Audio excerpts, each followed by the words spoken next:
बिस्मिल्लाहिर्रहमानिर्रहीम, अस्सलाम वालेकुम। Welcome to another episode of the Faisal factor. आज के जो हमारी गेस्ट हैं वो फार्मास्यूटिकल मार्केटिंग से उनका ताल्लुक़ है और वो बिज़नेस ग्रेजुएट है। आइए उनसे जानेंगे कि एक बिज़नेस ग्रेजुएट और फार्मास्यूटिकल मार्केटिंग क्या ये कोई दो डिफरेंट चीज़ें नहीं हैं। तो मैं वेलकम करता हूँ अपने गेस्ट को। फैज़ान, कैसे हैं आप? बिल्कुल खैरियत, ठीक-ठाक। फैसल, आप बताएँ कैसे हैं आप? अल्हम्दुलिल्लाह फैज़ान। अच्छा फैज़ान, एक्चुअली इस पॉडकास्ट का हमारा जो मकसद है वो जो यंग जनरेशन है, फ्रेशर्स हैं, वो किस तरह अपना फार्मास्यूटिकल मार्केटिंग में अपना करियर परस्यू कर सकते हैं, इस हवाले से ये हम पॉडकास्ट कर रहे होते हैं। तो थैंक यू वेरी मच कि आपने हमें इस पॉडकास्ट में ज्वाइन किया। फैज़ान, थोड़ा सा अपना एकेडमिक बैकग्राउंड बताएँ। बेसिकली मैं बिज़नेस ग्रेजुएट हूँ। मैंने अपना बीबीए सीबीएम से किया था। 2007 में मैंने स्टार्ट किया था। 2011 पे मैंने अपना बैचलर्स कंप्लीट किया। 2012 में, क्योंकि सीबीएम ऑफ़र करता है 1 साल का एमबीए, और तो 2012 के अंदर मैंने अपना एमबीए वहाँ से कंप्लीट किया था। उसके बाद से फिर इंटर्नशिप करी, फिर इंटर्नशिप के बाद जॉब। तो जॉब जब स्टार्ट करी तो मेरा फार्मास्यूटिकल इंडस्ट्री में ही स्टार्टअप हुआ, तो जिसकी वजह से फिर उसके बाद से फार्मास्यूटिकल इंडस्ट्री में। अच्छा, जब फैज़ान आप जॉब कर रहे थे, मतलब जब आप अपना बीबीए कर रहे थे, तो आपको फार्मास्यूटिकल इंडस्ट्री के बारे में पता था, इस बारे में नो हाउ थी, या बाय चांस आपका इस इंडस्ट्री में एंटर हुए आप? एज अ फार्मास्यूटिकल इंडस्ट्री के बारे में तो नहीं पता था। कुछ कंपनीज़ के बारे में आपको ज़रूर पता होता है, फाइज़र, जीएसके, जिनके जब आप बैचलर्स कर रहे होते हैं तो उनकी केस स्टडीज़ और इस तरह की चीज़ें ज़रूर आप पढ़ रहे होते हैं, उनके बारे में थोड़ा बहुत आपको इल्म हो रहा होता है। लेकिन उसके अलावा, लेकिन as in Pakistani pharmaceutical market में कितनी कंपनीज़ हैं, क्या ब्रांड्स हैं, इतना ज़्यादा बिल्कुल भी रुझान नहीं था। अच्छा, नॉर्मली फैज़ान, सीबीएम में इंटर्नशिप के लिए डिफरेंट कंपनीज अप्रोच कर रही होती हैं, तो आपने उसी प्रोग्राम में ज्वाइन किया था, या बाय लक आपने जब आपका बीबीए कंप्लीशन या एमबीए कंप्लीशन की तरफ था तो आपने डिफरेंट इंडस्ट्रीज में अप्लाई किया था और आपको वहाँ से इंटर्नशिप की अपॉर्चुनिटी मिल गई? अच्छा, बेसिकली इंटर्नशिप मैंने कर ली थी। मैंने अपने एमबीए के बाद अपना कैरियर स्टार्ट किया है फार्मा में। तो यस, मैंने उस वक्त फिर अपनी जॉब अपॉर्चुनिटीज़ के लिए सर्च कर रहा था। तो उसमें मुझे एक अपॉर्चुनिटी मिली थी as a project trainee at GSK. तो वहाँ से फिर मैंने अपना कैरियर स्टार्ट किया। अच्छा, जब आपने जीएसके में अपना करियर स्टार्ट किया, तो जीएसके ज्वाइन करने से पहले और जीएसके ज्वाइन करने के बाद क्या एक्सपीरियंस आपका रहा? किस चीज़ ने आपको मज़ीद मोटिवेट किया कि यार मुझे अब फार्मा के अंदर ही अपना करियर परस्यू करना है? अच्छा, इसमें एक चीज़ और है। मैं हमेशा से एज इन जो मेरी इनिशियल स्टडीज़ है, जैसे मैंने ओ लेवल्स और अपना इंटरमीडिएट ख़ास तौर पे इसलिए किया था कि मैं डॉक्टर बन सकूँ। So that was one of the reason. मैंने भी जो अपना ओ लेवल्स किया था वो बायोलॉजी, केमिस्ट्री, फिज़िक्स के साथ किया था। फिर मेरे इंटर में प्री मेडिकल्स था। तो इसकी वजह से एक एक अंदर से ख्वाहिश थी कि डॉक्टर ही बनना है। तो जब वहाँ पे स्टार्ट किया तो इंटरेक्शन ही आपका डॉक्टर्स के साथ हो रहा होता है। सही। सो दैट इज़ समथिंग जो कि मोटिवेट किया मुझे कि नहीं यार, अब इसी फील्ड में आगे जाना चाहिए। अच्छा, आपने इंटरमीडिएट जो है वो बायोमेडिकल से किया, ठीक है, फिर उसके बाद आप बिजनेस एडमिनिस्ट्रेशन की लाइन में आ गए। या बिकॉज असल वजह यही है कि शायद उस परसेंटेजेस जहाँ पर मेडिकल कॉलेजेस में आपको भी पता है कि A+ ग्रेड्स होने ज़रूरी है, और आपका एकेडमिक स्कोर बहुत अच्छा होना चाहिए ताकि आप उधर ईज़िली एंटर हो सके।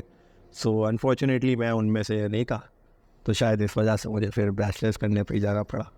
अच्छा, आपने बैचलर्स के लिए भी सीबीएम को चुना। अगर हम कराची के अंदर बात करें तो CBM is one of the top universities जहाँ के जो बिजनेस ग्रेजुएट हैं वो डिफरेंट इंडस्ट्रीज़ में अपना नाम रोशन करें, एंड डेफिनेटली आप भी फार्मास्यूटिकल इंडस्ट्री में नाम रोशन करें सीबीएम का। तो सीबीएम के बारे में बताएं, सीबीएम की लाइफ कैसी है और क्या वहाँ पे होता है? CBM बेसिकली 2 किस्म की लाइफ है वहाँ पर। एक, आप जब बैचलर्स कर रहे होते हैं तो वो एक अलग लाइफ हो रही होती है, और वो आपके 4 साल बहुत ही रंगीन होते हैं। जब आप एमबीए कर रहे होते हैं उसमें आपको एक ऑटोमेटिकली स्ट्रेस होती है आपकी सीजीपीए मेंटेन करने के लिए, क्योंकि उसके लिए डिग्री आपकी उस पे मेंटेन उस पे लागू होती है। और साथ में आपको ये भी हो रहा होता है कि यार अब मैं, जो आपकी बचपने वाली एज होती है वो ख़त्म होने शुरू हो जाती है, और आपको रियलाइज़ होना शुरू हो जाता है कि अब आपकी रिस्पॉन्सिबिलिटीज़ आने वाली है। तो उस जो सेकंड फेज़ होता है आपका, उसके अंदर फिर आप अपनी जॉब सर्चिंग और इसके ऊपर ज़्यादा फोकस रखते हैं ताकि आपको अच्छी से अच्छी जॉब के लिए अपॉर्चुनिटीज़ मिल सके। अच्छा, आपने बड़ी इम्पोर्टेंट बात की कि जो बीबीए की लाइफ होती है वो थोड़ी सी रंगीन लाइफ होती है। हाँ, कोई किस्सा, कोई कहानी कुछ शेयर करेंगे सीबीएम की लाइफ के बारे में, ताकि ऑडियंस मज़ीद जान सके? मैं उन लोगों में से नहीं था। मेरे अगर दोस्तों की आप बात करेंगे तो सारे ही लड़के होंगे। लेकिन यस, एक वहाँ पर एक अलग चार्म होता है, वो एक आपकी डिफरेंट इंटरेक्शन होता है आपका, क्योंकि उस एक ख़ास बात जो सीबीएम की है उसमें यह है कि एक बैच के अंदर एक बैच एक साथ नहीं चल रहा होता, आपके साथ स्टूडेंट्स होते हैं जो कि कोर्स ले रहे होते हैं, तो वो मल्टीपल कोर्सेज में आपको हर जगह कोई ना कोई मिल रहा होता है। तो इस हवाले से बहुत ही इंटरेस्टिंग लाइफ होती है आपकी फिर वहाँ पर। अच्छा, यानी आपकी जो आपने रंगीन लाइफ का कहा, लेकिन रंगीन लाइफ का जो चैप्टर है आपने थोड़ा सा डिफरेंट करियर पाथवे चुना, तो यानी आपके जो ग्रुप्स में थे वो तमाम लड़के ही मौजूद थे वहाँ पे? बिल्कुल ऐसा ही है। मैं अगर मैं अपनी बात करूँ तो जो हमारे फ्री पीरियड्स होते थे उसमें या तो टेबल टेनिस होता था या चाय वाले की दुकान। तो ऑफिशियली सीबीएम के अंदर वो फिर कम टाइम होता था, या तो सिर्फ क्लास लेने गए और फिर उसके बाद दोबारा से चाय के वो ढाबे के ऊपर बैठ के चाय पी रहे। तो यानी आपने कह सकते हैं जो हम यूनिवर्सिटी लाइफ देखते हैं, तो आपने पढ़ाई भी की और साथ साथ एंजॉय भी किया। रंगीन वाला पार्ट आपने थोड़ा सा शायद मिस कर दिया। वो सिर्फ क्लास के अंदर ही। अच्छा, सीबीएम की आपने एक बड़ी अच्छी बात बताई कि यहाँ पे जो एक बैच है वो आपके साथ चल नहीं रहा होता, you interact with different peoples, आपके डिफरेंट कोर्सेज में डिफरेंट लोग आपको ज्वाइन कर रहे होते हैं। तो इससे आपको क्या बेनिफिट मिला जो सीबीएम का लर्निंग पाथ पे है? डेफिनेटली आपके स्किल सेट में या आपकी नेटवर्किंग में इजाफा हुआ होगा, उसने आपको किस तरीके से मोटिवेट किया? ऑटोमेटिकली इसमें एक इम्पॉर्टेंट चीज़ है, ये आपको कॉन्फिडेंस बिल्डअप में बहुत सपोर्ट कर रही होती है। जितना आप लोगों के साथ इंटरेक्ट कर रहे होते हैं उतना आप लोगों को जान रहे होते हैं, ऑटोमेटिकली वो आपकी फिर पर्सनालिटी के अंदर भी और आपके कॉन्फिडेंस में भी एनहांसमेंट प्रोवाइड कर रही होती है। तो मेरे ख्याल से ये एक वही चीज़ थी जो जो कि वहाँ से आपको बाकी यूनिवर्सिटी से अलग से मिलती आती है। अच्छा, फैज़ान, एक बड़ा इंपॉर्टेंट सवाल, जब हम फार्मास्यूटिकल इंडस्ट्री की बात करते हैं तो मेडिकल साइंस और ये सारी चीज़ें आ जाती हैं। अच्छा, आपने इंटरमीडिएट तक तो मेडिकल पढ़ी, फिर उसके बाद आप बिजनेस एडमिनिस्ट्रेशन की लाइन पे आ गए। तो फार्मास्यूटिकल फील्ड में आपको कितने चैलेंजेस हुए to overcome the science knowledge, medical knowledge, उसको आपने कैसे ओवरकम किया? मैं इस पर एक किस्सा सुनाऊंगा। मैं एक कंपनी में काम करता था initially as a product manager. वहाँ पर प्रोडक्ट ट्रेनिंग्स हो रही होती थी और उसमें सारे लोग फील्ड में जाते थे कि जो आपके रैप्स होते हैं उनको डायरेक्टली ट्रेन किया जा रहा हो। लेकिन मैं मेरे केस के अंदर जब मैंने फ़र्स्ट ट्रेनिंग दी उसके बाद मैं वो भी कराची के अंदर ही दे पाया मैं सिर्फ। ओके। लेकिन बाकी जो शहरों में थी वो उसमें मुझे कहा गया कि अभी आप नहीं ट्रैवल करेंगे, बाकी ये आप सीनियर्स और दूसरे लोग ट्रैवल करेंगे। तो मुझे उस वक्त सबसे पहली चीज़ जो फील हुई शायद वो यही थी कि शायद हमारी मेरी नॉलेज उस हिसाब से नहीं है about the mechanism of action और ड्रग्स के ऊपर कि वो उसको मैं वो उसको उस तरह से उनको पढ़ा सकूँ। तो दैट इज़ वन चैलेंज जो कि फेस हुआ। अच्छा फैज़ान, ये जो आपने बताया कि आपको साइंस की नॉलेज में थोड़ा सा चैलेंज आया, डेफिनेटली जब आप ट्रेनिंग या कोई चीज़ देते हैं, किसी भी चीज़ की प्रैक्टिस करते हैं, तो एक्चुअल नॉलेज आपको तभी पता लग रही होती है। किताबों में जो प्रेजेंटेशन में पढ़ने होते हैं और ट्रेनिंग करते वक्त आपको ज़्यादा फील हो रहा होता है। तो फिर आपने किस इस पे कितनी मज़ीद एफर्ट की या मेडिकल टीम से गाइडेंस ली? अ, ऐसा नहीं है कि मेडिकल टीम से बेसिकली होता क्या है, जो भी एक आपको ब्रांड मिलता है इसके अंदर उसके बारे में आपके पास काफ़ी मोनोग्राफ्स होते हैं, चीज़ें होती है, ऑनलाइन हर चीज़ अवेलेबल है अब। तो वो अगर आप उसके ऊपर थोड़ा सा भी सर्च करें, उसके बारे में पढ़ना शुरू कर दें तो वो फिर आपके लिए आसान हो जाता है। शायद कंपनी टू कंपनी ये वेरी भी करता है, क्योंकि टीएम्स हमारे अब जो आ रहे हैं वो उस हिसाब से ग्रूम्ड ही नहीं है जो कि पहले होते थे। तो शायद अब वो और आसान होता जा रहा है कंपैरेटिवली पहले से। तो इसलिए आपकी कम नॉलेज भी ज़्यादा फ़ायदेमंद तो साबित हो जाती है। अच्छा, इसमें मतलब फैज़ान, मैं इसको समराइज़ इस तरीके से करना चाहूँगा, नॉट नेसेसरी कि आपके ये एक एप्रीहेंशन बन सकती है, इस चीज़ को आप ओवरकम कर सकते हैं। यानी आपको जो भी ब्रांड्स मिलती है उससे एसोसिएटेड प्रेजेंटेशन और डिफरेंट चीज़ें होती हैं, और इसको डेफिनिटली आप रीड आउट करके या अपने सीनियर से पूछ के अगर किसी चीज़ में मज़ीद एक्सपर्टीज़ की ज़रूरत है, आप उसको ओवरकम कर सकते हैं। अच्छा फैज़ान, जो बिज़नेस ग्रेजुएट हमारे इस पॉडकास्ट को देख रहे हैं, उनको क्या मशवरा देंगे? थोड़ा-सा फार्मास्यूटिकल इंडस्ट्री के बारे में बताते हैं कि पाकिस्तान के अंदर कितना चार्म है और बिज़नेस ग्रेजुएट किस तरीके से अपना करियर इसमें परस्यू कर सकते हैं? बिजनेस ग्रेजुएट्स के लिए तो एक काफ़ी ब्रॉड रोड मैप होता है, उनके पास काफ़ी जगह है जहाँ पे वो अप्लाई कर पाते हैं।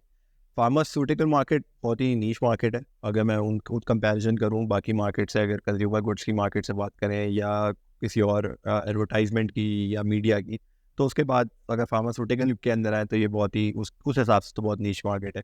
लेकिन इधर अपॉर्चुनिटीज़ बेताश हैं, बहुत आसान है बिजनेस ग्रेजुएट्स को भी इधर आने के लिए, क्योंकि ऐसी कोई भी कंपनी नहीं है जहाँ पर बिजनेस ग्रेजुएट्स काम ना कर रहे हो। और इनिशियली ये एक था कि फार्मासिस्ट थोड़ा ज़रूरी है, लेकिन अब ये आहिस्ता आहिस्ता ओवरकम होता चला जा रहा है। और in future I think it's more easier for a business graduate to come in the pharmaceutical industry, क्योंकि यहाँ पर भी आपने चीज़ें बेचना ही आना चाहिए, तो वो चीज़ इम्पोर्टेंट है। इन शॉर्ट यानी आप ये कह रहे हैं कि आपकी जो मार्केटिंग स्किल सेट है, यानी अगर कोई एमबीए मार्केटिंग के अंदर कर रहा है और प्रॉपर्ली वो बिजनेस ग्रेजुएट है, तो वो अपना करियर जो है वो फार्मास्यूटिकल मार्केटिंग के अंदर भी परस्यू कर सकता है। बिल्कुल ऐसा ही है, वो उसके लिए कोई मुश्किल नहीं है, उसके लिए एक बल्कि एक और सेगमेंट है जहाँ पर वो अप्लाई भी कर सकता है। अच्छा फैज़ान, मैं पॉडकास्ट को यहाँ पे थोड़ा-सा कंक्लूड करने की तरफ जाऊँगा, लेकिन एक चीज़ मैं इस पॉडकास्ट से जो शुरू कर रहा हूँ, अच्छा अगर आपके पास कोई सुपर पावर हो, तो वो कौन-सी सुपर पावर आप अपने पास लेना चाहेंगे? सुपर पावर से क्या मुराद है आपकी? जिस तरह हम देखते हैं कि जो मार्वल कैरेक्टर्स होते हैं, डीसी कैरेक्टर्स होते हैं, कोई आयरन मैन है, कुछ किसी को बहुत तो ज़्यादा ताकत चाहिए। टू बी ऑनेस्ट स्पाइडरमैन वो एक मुझे बहुत ज़्यादा इंस्पायर करता है बिकॉज ऑफ द फैक्ट कि उसकी इंट्यूशन और इंस्टिंक्ट्स बहुत तेज होती है, तो मे बी स्पाइडरमैन। चलें, बिल्कुल चैलेंजेस हैं, लेकिन मैं अगर बात करूँ बिजनेस ग्रेजुएट्स के लिए मेडिकल नॉलेज होना ज़रूरी है, लेकिन वो इनिशियली तो होती है, लेकिन जो selling remain the same as always. आपको बेचना अगर अच्छी चीज़ आ रही हो तो उसमें कोई मसला नहीं होता। तो हमने काफ़ी सारे ऐसे लोग देखे हैं जो बिजनेस ग्रेजुएट्स हैं, लेकिन वो आउटशाइन करते हैं इन दी इंडस्ट्री, इन दी फार्मास्यूटिकल इंडस्ट्री। जो डॉक्टर्स भी होते हैं वो भी स्ट्रगल कर रहे होते हैं अपने कैरियर्स के अंदर despite having a good knowledge, but उनकी सेलिंग स्किल्स इतनी अच्छी नहीं होती। अच्छा हर इंडस्ट्री का कोई ना कोई कल्चर होता है। अच्छा कोई ऐसी चीज़, कोई ऐसा वाक़या आपको याद हो यार कि जो यहाँ पे नॉर्म्स हो और वो चीज़ आपको नहीं पता थी, या आप इसको किस तरीके से डिफ़ाइन कर सकते हैं? जैसे कॉल की अगर हम बात करें। इसमें बहुत सारी चीज़ें थी, काफ़ी सारी चीज़ें आप कभी भी अपनी बुकिश आई मीन बुक्स में नहीं पढ़ रहे होते, जैसे कि सीपी हो गया, आपकी कॉल रिपोर्टिंग हो गई। अच्छा फैज़ान, जब आप बिज़नेस ग्रेजुएशन कर रहे थे तो कुछ लोग डेफ़िनेटली आप डॉक्टर के पास भी गए होंगे, कभी बीमार हुए होंगे। कुछ लोग हकीम के पास भी जाते हैं। अच्छा जब आप डॉक्टर के पास जाते थे, आप फार्मास्यूटिकल वालों को देखते थे, उस वक़्त लाइफ़ कैसी दिखती थी यार? उसमें कुछ पिक्चर क्लियर थी? जब आपने फार्मास्यूटिकल इंडस्ट्री जॉइन की, तब जाके पिक्चर क्लियर हुई? फैसल इसमें आप बिल्कुल ये बात सही कह रहे हैं कि अगर आप वैसे कंज्यूमर गुड्स की बात करें तो वहाँ पे एडवर्टाइजमेंट और आपको कोई ना कोई मोटिव होता है परचेजिंग करने का, कोई ना कोई रीज़न होती है और वो डायरेक्टली कंज्यूमर को हिट कर रही होती है। हम जब आप फार्मास्यूटिकल की बात करते हैं तो यहाँ पर आपके पास रिप्रेजेंटेटिव्स होते हैं जो कि डॉक्टर्स के पास बैठ के अपनी प्रोडक्ट रिमाइंड करा रहे होते हैं। उस डॉक्टर के पास ऑप्शन होता है मल्टीपल प्रोडक्ट्स लिखने का डिस्पाइट कोई भी पेशेंट आए, और परचेजर जो होता है वो है पेशेंट।